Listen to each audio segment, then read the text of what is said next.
अपने कमरे में चहलकदमी कर रहा था। तभी उसके दिमाग में आइडिया आता है। खुराना अंकल। खुराना का नाम लेते ही खुराना का होलोग्राम फिर उसके मोबाइल में अचानक से अपीयर होता है, जिसे देखकर हर बार की तरह वीर डर जाता है। हाँ पुत्र, तूने मुझे बुलाया? खुराना बोलता है। "अ- अंकल, आप अलादीन के जिन हो क्या कि मैं आपका नाम लेता हूँ और आप अपीयर हो जाते हो?" वीर जेन्युइनली ये जानना चाहता है। खुराना हंसता है। अरे बेटा, मैंने तुम्हारे मोबाइल पर वॉइस कमांड इंस्टॉल कर दिया था ताकि किसी भी मुसीबत में तुम मुझको बुलाओ तो मैं जल्द से तुम्हारी मदद के लिए आ सकूं। ये सुनकर वीर उनसे पूछना चाहता है कि आपको इसके अलावा कोई और काम धंधा है कि नहीं, पर पैसा न मिलने के डर से वो नहीं पूछता, चुप रह जाता है। बोल पुत्र, क्या हेल्प चाहिए तुझे? खुराना पूछता है। हेल्प तो चाहिए अंकल। वीर बोल ही रहा था कि खुराना बोलता है, तो फिर आ जाओ मेरी लैब। लैब भी घुमा दूंगा और बातें भी कर लेंगे। मैंने तुम्हारे मोबाइल पर लोकेशन भेजा है, देखो। Okay, see you soon. ये बोलकर खुराना फोन काट देता है। इतनी तेजी में ये सब होता है कि वीर प्लेजेंटली सरप्राइज रह जाता है। वो सोचता है कि खुराना इतना बड़ा साइंटिस्ट है तो 3 करोड़ तो होने ही चाहिए उसके पास। वीर खुराना के दिए हुए पते पर पहुंच जाता है और चारों तरफ देखता है। वो किसी बड़े ऊंचे कांच वाली बिल्डिंग की कल्पना लिए चारों तरफ देख रहा है। आखिर इतने बड़े साइंटिस्ट है खुराना अंकल, तो उनका ऑफिस भी तो शानदार ही होगा। पर वहां तो बस एक टूटा फूटा मकान दिख रहा था। वीर कंफ्यूज था कि तभी उस टूटे फूटे मकान से खुराना भागता हुआ बाहर आता है। अरे पुत्र, तू आ गया। Welcome welcome welcome in my lab. Khurana की बात सुनकर वीर के मन में बस एक ही ख्याल आता है। खोदा पहाड़, निकला चूहा। खुराना उसका हाथ पकड़ के लगभग घसीटते हुए अंदर ले जाता है। अंदर आने के बाद का नजारा देखकर वीर को लगता है, भैया गई भैंस पानी में। कबाड़ी की दुकान भी उस घर से ज्यादा अच्छी थी। अब वीर अपनी भावनाओं पर काबू नहीं रख पाया और अपना सवाल दाग ही देता है। अंकल, आप तो कह रहे थे कि आप बड़े साइंटिस्ट हैं। इस पर खुराना हड़बड़ाता है। हाँ हाँ हाँ, क्यों क्यों किसी ने कुछ और बोला है क्या? वीर सरकास्टिक होकर कहता है। नहीं, वो इतना बड़ा ऑफिस देखकर लग रहा है। वीर बोल ही रहा होता है कि खुराना पास लगे एक बटन को दबा देता है, जिससे पूरा का पूरा फ्लोर हरकत में आ जाता है और किसी लिफ्ट की तरह नीचे जाने लगता है। वीर लगभग लड़खड़ाते हुए गिरने वाला होता है, पर खुराना उसे सहारा देता है। ये क्या है अंकल? हाँ, वीर घबरा कर कहता है, पर उसके जवाब में खुराना बस मुस्कुराता है। वीर ऐसी सिचुएशन में उसे मुस्कुराते हुए देखकर गालियां देना चाहता है, पर बाद में पैसे ना मिलने के डर से वो चुप ही रह जाता है। अब वो लिफ्ट रुकती है और एक दरवाजा खुलता है। एक तेज सफेद रोशनी से वीर की आंखें चुंधिया जाती हैं और वो अपनी आंखें मींचने लगता है। उन मींची हुई आंखों से वो जो देखता है तो बस उन्हें देखता ही रह जाता है। एक बड़ी विशाल लैब, जहां हर जगह हाईटेक मशीन्स लगी हुई हैं, बड़ी बड़ी स्क्रीन्स लगी हुई हैं, जिसमें अलग अलग डेटास और वीडियोस चल रहे हैं। बड़े बड़े ट्यूब्स में से फ्यूम्स निकल रही हैं और रोबोटिक हैंड्स अपने अपने काम में लगे हुए हैं।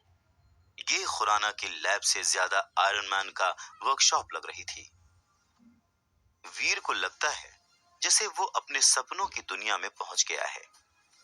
वाह अंकल, ये तो तहलका है। वीर के मुंह से निकले हुए शब्दों को सुनकर खुराना ऐसे खुश होता है जैसे अपनी खूबसूरती की तारीफ सुनकर कोई लड़की खुश होती है। मेरी लैब है, मेरा, खुराना अपनी तारीफ करते हुए कहता है और अपनी मशीन्स को ऐसे देखने लगता है जैसे मशीन्स ना होकर उसके पालतू जानवर हों। बोल पुत्र, तुझे क्या हेल्प चाहिए? तू जो बोलेगा मैं दूंगा, आखिर तू मेरा यार का पुत्र है। खुराना बड़े प्यार से वीर को पूछता है। वीर भी इतनी फ्रीडम पाके धड़ल्ले से बोल देता है, अंकल 3 करोड़ रुपए चाहिए। ये सुनते ही खुराना अपनी ही मशीन्स पर फिसलते हुए नीचे गिरते गिरते बचता है और खुद को संभालते हुए हैरानी से पूछता है, 3 करोड़? हाँ अंकल, आप तो दे ही सकते हो। वीर पूछता है। खुराना अब खुद को स्ट्रेट करते हुए सीरियस होकर वीर को समझाता है।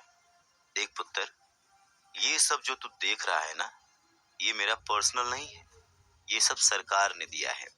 उसके बाद वो रुआंसा होकर कहता है, 3 करोड़ तो मैंने अपनी पूरी लाइफ में नहीं देखे हैं, तो तुझे कैसे दे दूं?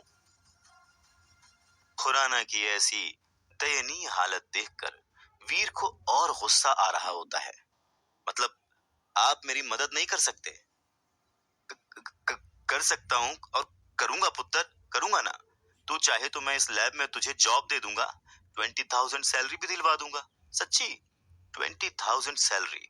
मैथ्स में वीर ज्यादा अच्छा नहीं था, पर वो अपने मोबाइल को निकालकर कैलकुलेट करता है और पता है कि 20,000 मंथली सैलरी में तो उसे 3 करोड़ जुटाने में 125 साल लग जाएंगे।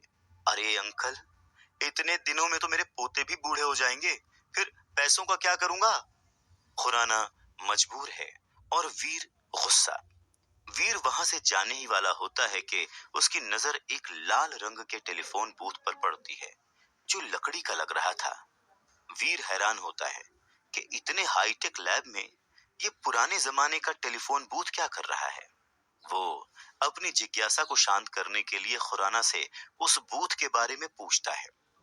सवाल सुनकर खुराना की मानो आंखें चमक जाती हैं और जैसे 5th क्लास का बच्चा पोम सुनाता है, वैसे ही खुराना उस बूथ के बारे में वीर को बताने लग जाता है। वीर, ये तो सभी जानते हैं कि पूरे यूनिवर्स में पृथ्वी ऐसा प्लेनेट है जहां पर जीवन पाया जाता है। हालांकि पिछले कुछ सालों में साइंटिस्ट को पृथ्वी जैसे ही कुछ ऐसे प्लैनेट्स का पता चला है जहां पर साइंस ऑफ लाइफ पाए गए हैं। हमारे जैसे ही लोग, हमारे जैसे ही जानवर और हमारे जैसे ही पेड़ पौधे, लेकिन देखने में हमसे काफी अलग। आम भाषा में ऐसे लोगों को हम एलियंस यानी कि दूसरी दुनिया के लोग कहते हैं। डॉक्टर खुराना वीर को समझाते हुए कहते हैं और वीर उनकी बात को समझने की कोशिश करता है। एलियंस? जैसे पीके मूवी में आमिर खान था? पर अंकल, ऐसे लोग तो बस फिल्मों और किस्से कहानियों में ही होते हैं ना। मेरा मतलब है कि असल जिंदगी में मैंने तो आज तक कोई भी एलियन नहीं देखा। हाँ, बचपन में मेरा सपना था कि मैन इन ब्लैक मूवी की तरह मेरा भी किसी एलियन से आमना सामना हो जाए, पर फिर मैं बड़ा हो गया और इस सपने को मजाक में लेने लग गया, क्योंकि मैं समझ गया था कि ये सब सिर्फ किस्से कहानियों में होता है। डॉक्टर खुराना की बात सुनकर वीर काफी कंफ्यूज था। डॉक्टर खुराना ने मुस्कुराते हुए वीर से कहा, हमारी फिल्में और कहानियां कहीं ना कहीं हमारी असल जिंदगी से ही तो जुड़ी होती हैं वीर, और अब तो साइंस ने भी इस बात को मान लिया है कि एलियंस होते हैं। खैर, अब ये बात तुमसे कैसे जुड़ी हुई है, मैं उस बारे में तुम्हें बताता हूँ। और फिर वीर ध्यान से उनकी बातें सुनने लगता है। पिछले कुछ सालों से हमारी एजेंसी टाइटन ग्रह में एक सीक्रेट मिशन चला रही है, जहां हर साल हम कुछ लोगों को टाइटन ग्रह पर भेजते हैं। दरअसल उस ग्रह पर डेवलपमेंट अभी भी अपनी पहली स्टेज पर है, इसीलिए वहां के लोग अभी पूरी तरह से विकसित नहीं हो पाए हैं।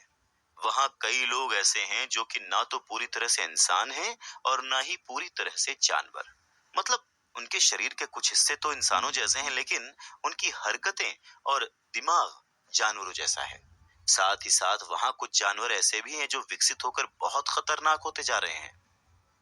इस तरह के लोग और जानवर उस ग्रह के उन लोगों के लिए खतरा हैं जो पूरी तरह डेवलप हो चुके हैं और जिनकी इंटेलिजेंस भी हम जैसी ही है।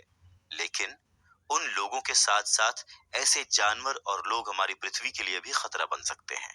इसीलिए हर साल हम अपने प्लेनेट से कुछ लोग टाइटन ग्रह पर भेजते हैं, ताकि वो लोग हमारी पृथ्वी की तरफ बढ़ रहे खतरे को वहीं पर खत्म कर सकें।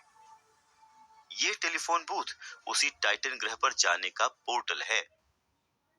वीर कंफ्यूज्ड है और सवाल पूछता है, अंकल, जब उस ग्रह पर इतना खतरा है तब लोग वहां जाते ही क्यों हैं? हाँ? खुराना मुस्कुराता है और कहता है, पैसे कमाने और ताकत पाने के लिए। वीर प्लेजेंटली सरप्राइज हो जाता है और पूछता है कि लोग कितने पैसे कमा सकते हैं वहां पर। अनलिमिटेड, समझ रहे हो? अनलिमिटेड। खुराना इस तरह से खुश होकर बोलता है जिससे वीर को यकीन हो जाए कि उसकी पैसों की समस्या भी टाइटन ग्रह पर जाकर खत्म हो सकती है। वीर सोचने लगता है। वीर को देखकर खुराना को भी एहसास होता है कि वीर टाइटन के बारे में सोच रहा है। खुराना तुरंत ही वीर के सपनों पर पानी फेरते हुए कहता है, नहीं नहीं, पर तुम वहां नहीं जा सकते, इसलिए सोचो भी मत। वीर हैरान हो जाता है। अरे भाई, तुम मेरे जिगरी दोस्त के इकलौते बेटे हो, यानी मेरे भी बेटे जैसे ही हुए। मैं तुम्हारी जान खतरे में नहीं डाल सकता। तुम घर जाओ और कोई और रास्ता ढूंढो पैसे जुटाने का। ये कहते हुए खुराना वीर को उसकी लैब से बाहर जाने को कह देते हैं। हालांकि वीर घर की ओर निकल जाता है, पर खुराना की बात उसके दिमाग में किसी साइंस फिक्शन फिल्म की तरह घूम रही थी। पर साथ में अफसोस भी है कि वो परिवार के लिए पैसे नहीं जुटा पाया। वीर जैसे ही घर पहुंचता है तो देखता है कि उसके लफंटर दोस्तों की टोली बाहर ही उसका इंतजार कर रही है। वीर समझ जाता है कि वो लोग कल वाली बात पर उससे सवाल पूछेंगे और वो एम्बैरेस होगा। इसीलिए जैसे ही वो दोस्तों से मिलता है, खुद ही सारी कहानी सुनाना शुरू कर देता है कि कैसे उसके फादर ने उसके डूबते हुए फैमिली बिजनेस को संभाला और उसकी बुआ और चाचा की शादियां करवाई, उन्हें घर दिलवाया, उनकी वजह से स्टार ग्रुप से पंगा भी लिया, जिसकी वजह से उनकी जान चली गई। पर उनके जाने के बाद उसकी बुआ और चाचा उन्हें दादाजी के घर से निकालना चाहते हैं।